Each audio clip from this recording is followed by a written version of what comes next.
ओमित्येकाक्षरं ब्रह्म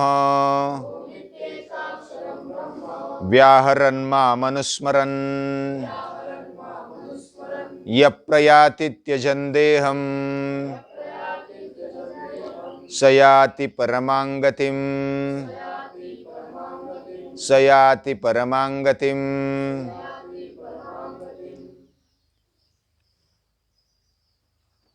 हमारा जीवन पंचभौतिक है, यानी ये शरीर पंचमहाभूतों से बना हुआ है। ये 7वें अध्याय में अपरा शक्ति को देखते हुए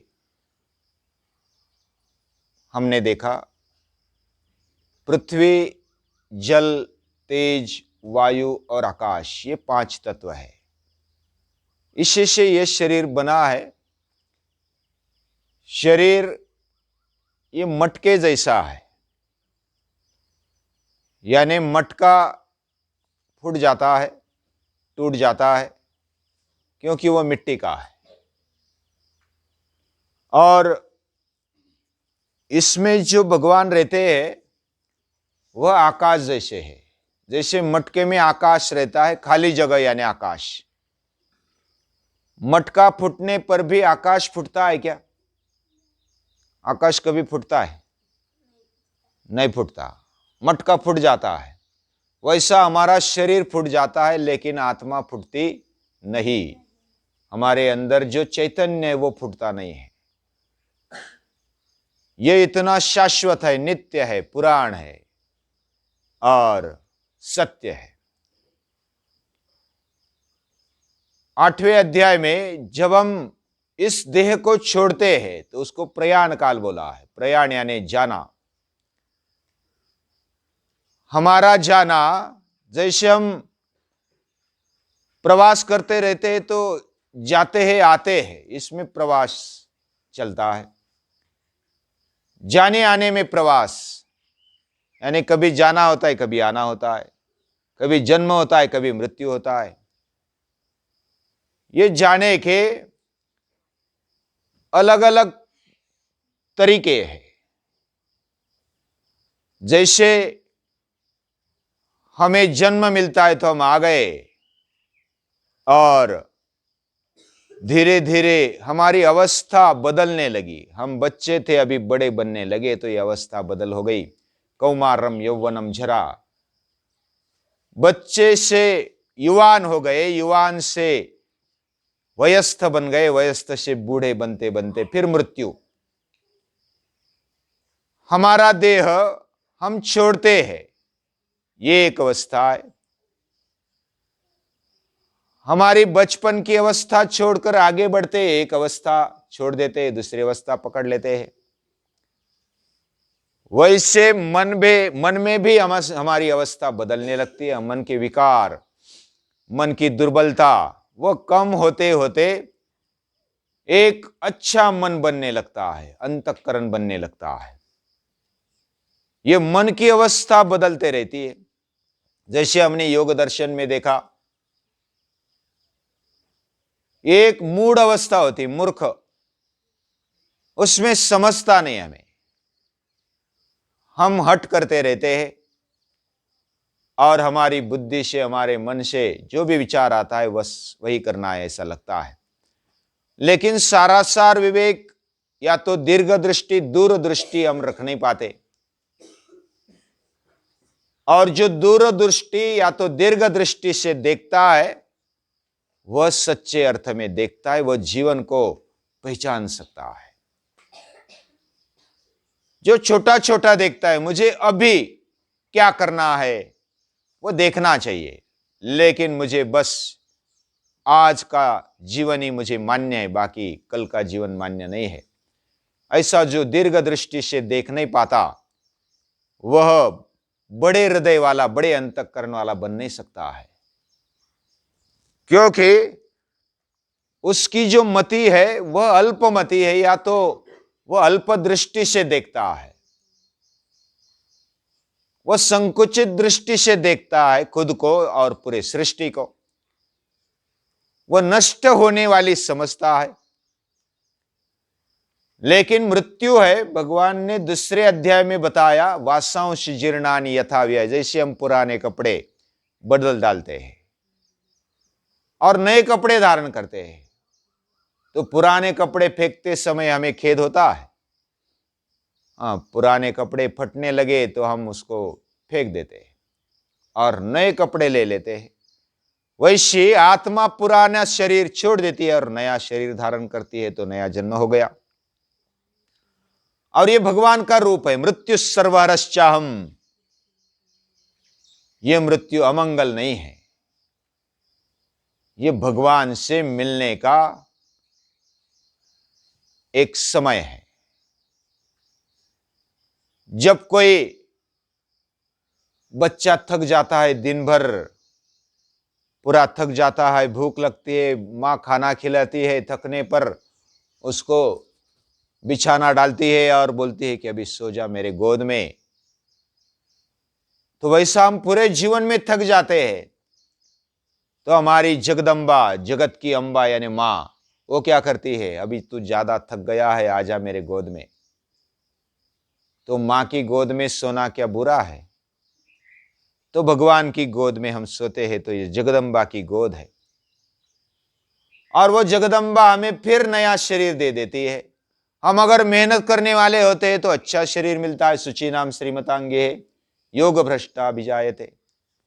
हम योग करते रहते तो हमारी उन्नति होते रहती। बहु नाम जन्म नाम अंते, एक एक जन्म के बाद हमें अच्छा जीवन मिलने लगता है, अच्छा जन्म मिलने लगता है। तो इस तरह शरीर को बदलना ये कोई अमंगल बात नहीं है, ये बहुत ही मंगलमय बात है।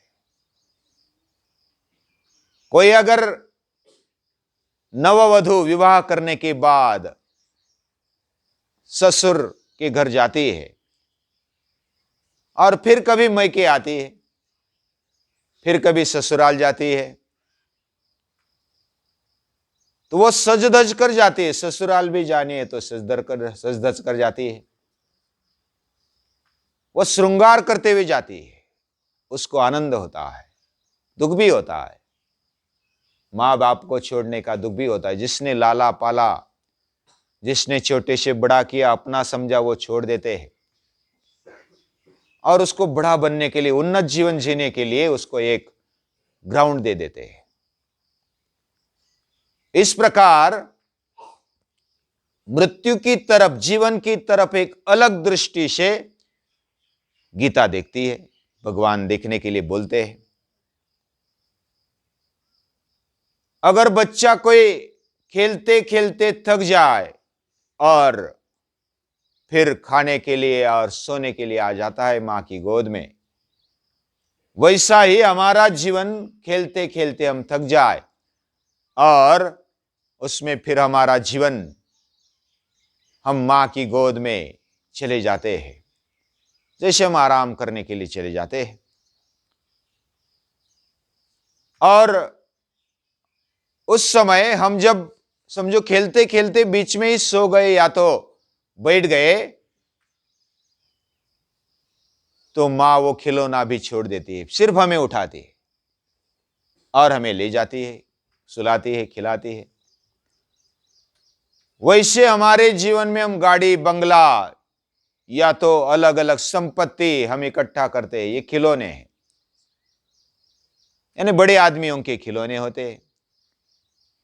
और जब वो करते करते थक जाता है, खेलते खेलते थक जाता है, तो भगवान क्या करते हैं, उसको उठाते हैं और ले जाते हैं, ये मेरा बेटा है। तो इस प्रकार वो थकने के बाद वो जो खेलने वाला साहित्य है वो उधर ही रह जाता है और वो ले जाते हैं भगवान। लेकिन फिर जन्म देता है तो फिर नए नए खिलौने आ जाते हैं, नए नए गाड़ी बंगला या तो जो भी हमारे लिए आवश्यक बातें वो हम उठाते हैं। वो खेलने के लिए होती है, जैसा हमारा खेलने के लिए बॉल है या तो कुछ और खेलने के साधन है, उस प्रकार हम जीवन में भी ऐसा ही करते हैं और मां हमें आराम के लिए ले जाती है। तो मृत्यु की तरफ, जीवन की तरफ देखने का एक अलग दृष्टिकोण है। यह अलग दृष्टिकोण देने वाली गीता है। जब हम जीवन में सभी बातों को जन्म से लेकर के मृत्यु तक, जन्म मृत्यु जरा व्याधि दुख दोषानुदर्शनम, हमने कल देखा कि मृत्यु की तरफ ऐसे गलत दृष्टि से नहीं देखना चाहिए। या तो कोई मृत्यु का नाम भी लेते हैं तो बड़ी अपशकुन वाली बात बोलते हैं कि ये अरे ये कैसे बोल दिया। लेकिन गीता कहती उसका अनुस्मरण करो बार बार, यानी हर रोज उसका स्मरण करो और वास्तविकता को देखो। जैसे हमने कल देखा कि हम गाड़ी में बैठे, मृत्यु के स्टेशन आने वाली गाड़ी में बैठे, और उस गाड़ी में बैठने के बावजूद भी हम अगर सोचेंगे कि नहीं मुझे मृत्यु तक नहीं जाना है, अभी बैठे ही गाड़ी में वो तो जाने वाली उधर ही है, वो मृत्यु को छोड़कर जाने वाली नहीं है, ऐसी ये गाड़ी है। इस प्रकार हम वास्तविकता को नकारते हुए हम आगे चलते हैं, लेकिन उसको नकारना नहीं चाहिए, उसको स्वीकारना चाहिए कि मृत्यु को हमने स्वीकारा, और जिसने स्वीकारा वो बलाढ्य बने हैं। नचिकेता ने मृत्यु को स्वीकारा, आनंद से स्वीकारा, तो वो अभी भी हम उसका नाम लेते हैं। बच्चा है, छोटा है, उसके बावजूद भी मृत्यु को स्वीकारता है, यम का सामना करता है, यमराज के घर स्वयं चला जाता है अपने पैरों से। बहुत सारे लोगों को यम दूत खींच कर ले जाते हैं, वो रोते बिलखते जाते हैं। मृत्यु तो सबकी होती है, लेकिन कोई रोते रोते मृत्यु को प्राप्त हो जाते, कोई हंसते हंसते मृत्यु को गले लगा लेते। भगत सिंह देखो, महाराणा प्रताप देखो, संभाजी महाराज देखो, वो आज के नचिकेता है। नचिकेता ने जैसे मृत्यु को स्वीकारा, वैसे हमारे जीवन में मृत्यु का स्वीकार होना चाहिए। और हंसते हंसते जो मृत्यु का स्वीकार कर लेता है उसको परमवीर चक्र दे देते। सरकार भी, आज भी सरकार परमवीर चक्र दे देती है, उसका सम्मान होता है। गद्दी पर सोते सोते भी कोई मृत्यु को प्राप्त हो जाते हैं। एक बार ऐसा हुआ, एक सैनिक को एक आदमी मिला,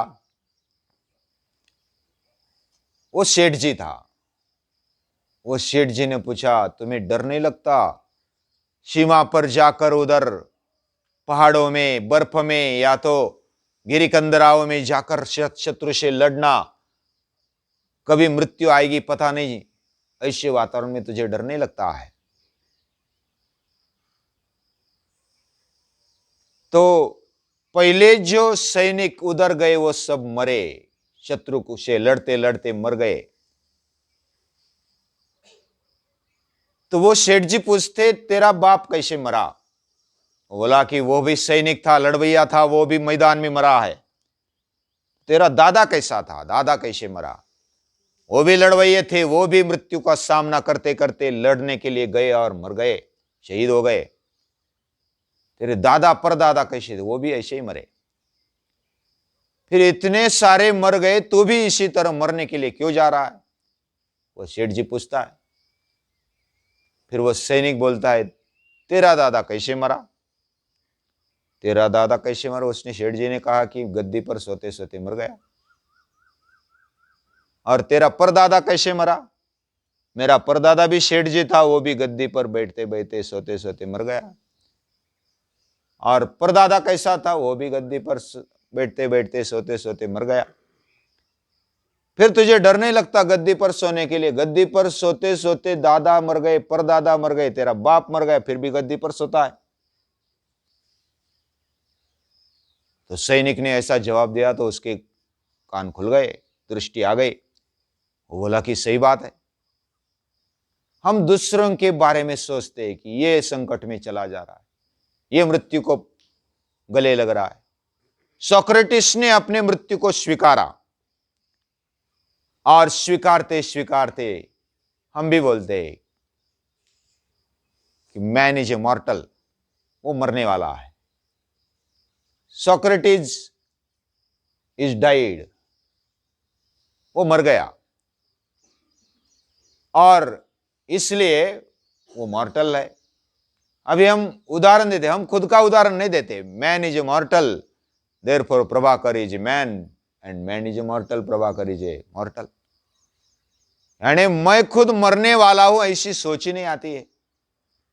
यानी हमें अगर जिंदगी अच्छी तरह से जीना है तो हमें अपना वास्तविक स्वीकार करना ही होगा। और जो आनंद से स्वीकार कर लेता है, जो मृत्यु को यानी ऐसे वैसे चले गए और कूद लगा दी खाई में, या तो पहाड़ पर से कूद लगा दी, मैं मृत्यु से डरता नहीं हूं, ऐसी सस्ती मृत्यु को नहीं देखना चाहिए। हमारा जीवन बहुत ही महंगा है, बहुत ही बढ़िया है, सुंदर है, उसको ऐसे ही नहीं गवा देना है। ये एक मटका है, फिर भी ये पानी भरने की क्षमता रखता है, ये दूसरों की प्यास बुझा सकता है, ये हमारे जीवन को बहुत ही बढ़िया बना सकता है, और मनुष्य से मनुष्यत्व को पाकर के नारायण बनने तक की शक्ति रखता है, ऐसा ये मटका है। इसका महत्व समझने के लिए हमें कुछ अभ्यास की आवश्यकता है। और जब हम विचार करते, अभी से विचार करते, ये जीवन अभ्यास के लिए है, बड़ा बनने के लिए, महान बनने के लिए, भगवान के गोद में बैठने के लिए है। कोई भी बाकी जीव मनुष्य छोड़कर भगवान की गोद में नहीं बैठ सकता है। और ये भक्ति का दृष्टिकोण देने वाली गीता है कि हमारा जन्म ये अमूल्य है, ये बहुत ही महान है। मनुष्य जन्म मिलना ये ऐसी वैसी बात नहीं है।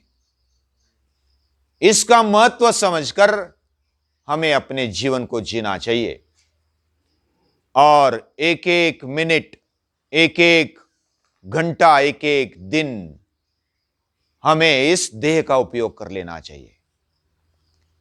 जैसे हम जंगल से या तो रास्ते से जाते हैं तो हमारे पास साधन होते हैं, बैटरी है, डोरी है, एक लकड़ी है, तो हम जंगल में से बहुत ही आसानी से पार हो जाते हैं। जैसे वैसे ही हमारा शरीर हमें मिला है, हमें इंद्रिय मिले हैं, मन मिला है, अंतःकरण मिला है।